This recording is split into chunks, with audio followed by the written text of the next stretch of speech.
Quero saudar a cada um dos nossos amigos e irmãos com a graça e a paz do Senhor Jesus e dizer da nossa alegria em podermos estar juntos iniciando uma nova semana de estudos. Nós agradecemos a todos vocês que estudam a Bíblia conosco diariamente aqui no canal Hora Tranquila.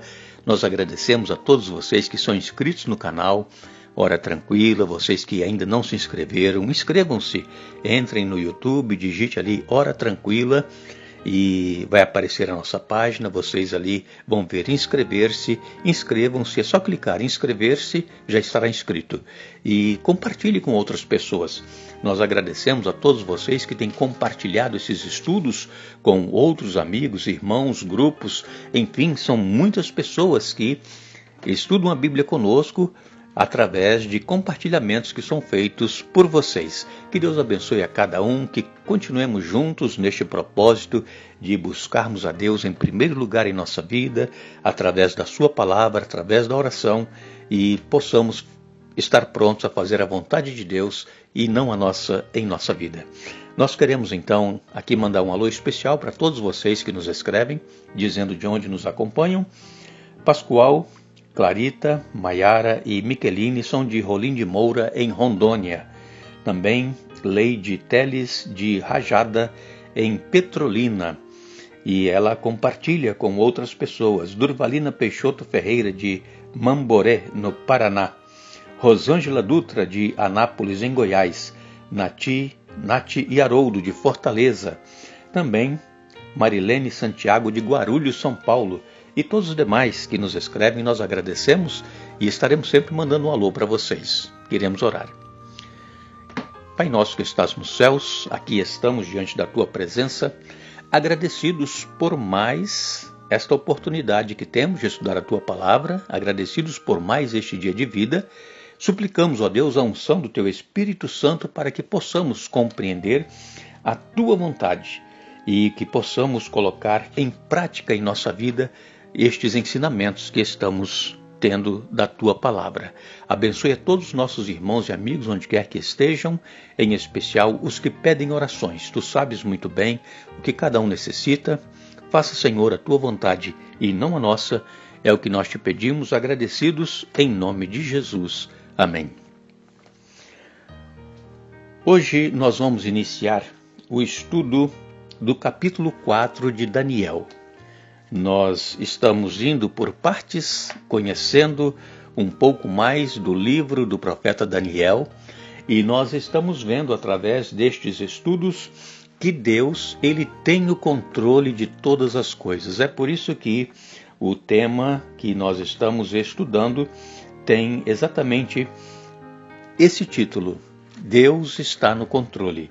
Nós já vimos quando os judeus foram levados cativos para a Babilônia, foi porque Deus os entregou para uma correção que eles estavam precisando de uma correção. Eles haviam se afastado dos caminhos do Senhor, dos propósitos de Deus para com eles, e então Deus permitiu que eles fossem levados cativos.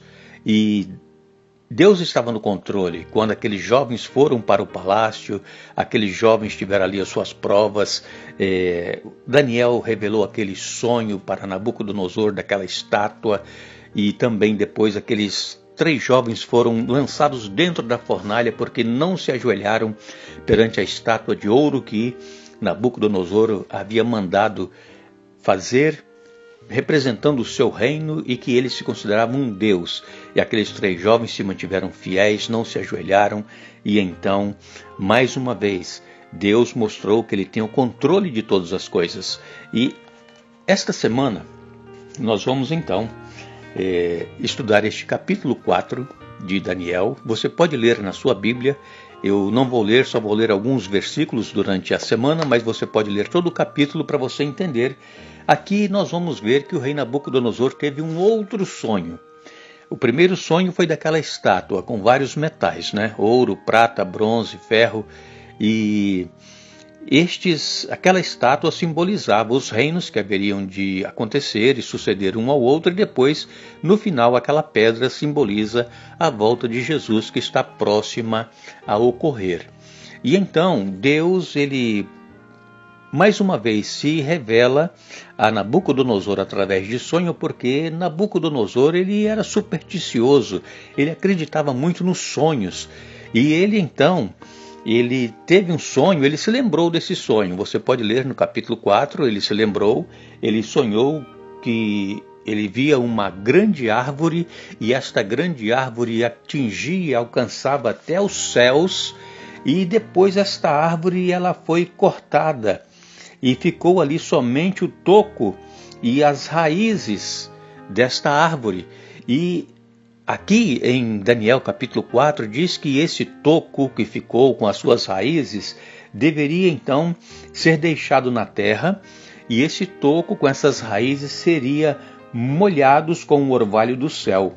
Mas o rei Nabucodonosor ele ficou muito preocupado, ele ficou perturbado, porque ele disse que apareceu um ser celestial e disse o seguinte, Daniel capítulo 4, verso 16: seja mudado o seu coração para que não seja mais coração de homem, e seja-lhe dado coração de animal, e passem sobre ele 7 tempos. Isso perturbou muito o rei Nabucodonosor.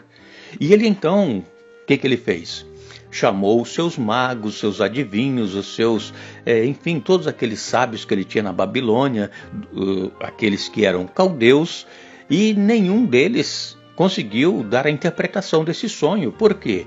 Porque, irmãos, as coisas sagradas, as coisas divinas, essas pessoas que se dizem adivinhas e que lê o futuro, os cartomantes, os agoureiros, os magos, enfim, essas pessoas, eles não conseguem decifrar os mistérios de Deus. Eu sei que às vezes pode ter até alguém nos ouvindo que já foi em cartomante, já foi em adivinho, já foi em bruxos, enfim, não sei, pessoas que lê cartas, né, para ver o seu futuro, mas aquilo tudo, quem está por trás daquilo é o inimigo. Aquilo não tem nada de Deus no meio daquelas pessoas que fazem esse tipo de coisas. E, infelizmente, muitas pessoas que se dizem cristãs acreditam nessas coisas, acreditam em horóscopo, mas aquilo são tudo invenções humanas. E estes magos encantadores do reino não conseguiram novamente decifrar esta passagem de Daniel capítulo 4, 16. Seja mudado o seu coração para que não seja mais coração de homem, e seja-lhe dado coração de animal, e passem sobre ele 7 tempos. Aí, depois que ele viu que os seus encantadores, magos, adivinhos não conseguiam, ele então chamou Daniel. E Daniel prontamente veio, e Daniel, ele disse até o seguinte: olha, eu espero que este sonho e estas palavras sejam contra os seus inimigos. Daniel até pensou que fosse algo que ia acontecer com os inimigos de Nabucodonosor. Mas Daniel, como ele era fiel a Deus e ele interpretava exatamente aquilo que Deus mostrava, Daniel, ele, quando foi chamado ao rei, ele disse: Senhor meu, o sonho seja contra os que te têm ódio, e a sua interpretação para os teus inimigos. Esta foi a primeira resposta de Daniel. Mas aí o Senhor mostrou a Daniel o que era aquele toco e aquelas raízes que estavam lá no chão, e que o orvalho ia cair durante 7 tempos. Então, em seguida, Daniel revelou-lhe todo o significado do sonho. A sentença, ela ia vir do Altíssimo, ia vir de Deus, e esta sentença era fiel e era urgente. O rei Nabucodonosor, ele havia crescido muito em seu poder sobre as nações da terra. O rei Nabucodonosor, ele vangloriou-se de sua força, do poderio, de seu braço. E naqueles tempos, cada nação tinha o seu Deus, tinha o seu ídolo nacional que os acompanhava nas batalhas. E uma vitória sobre outro era vista como a vitória do Deus de um reino sobre o Deus do reino vencido. E quando então Nabucodonosor se tornou um rei vitorioso contra todos os reinos contra os quais ele lutara, ele, Nabucodonosor e seu povo, viam nisso a vitória de Bel, que era Marduk. o deus principal de Babilônia, sobre os deuses desses reinos que eram conquistados. E quando Nabucodonosor então venceu os hebreus, o reino de Judá, ele destruiu parcialmente o templo e a cidade de Jerusalém, levando milhares de judeus cativos para a Babilônia, e ao retornar ao seu país, a Babilônia, Nabucodonosor ajoelhou-se diante do altar de Bel, que é Marduk, e lhe rendeu louvores pela vitória alcançada contra o Deus dos hebreus, o Deus eterno, que é um Deus vencedor.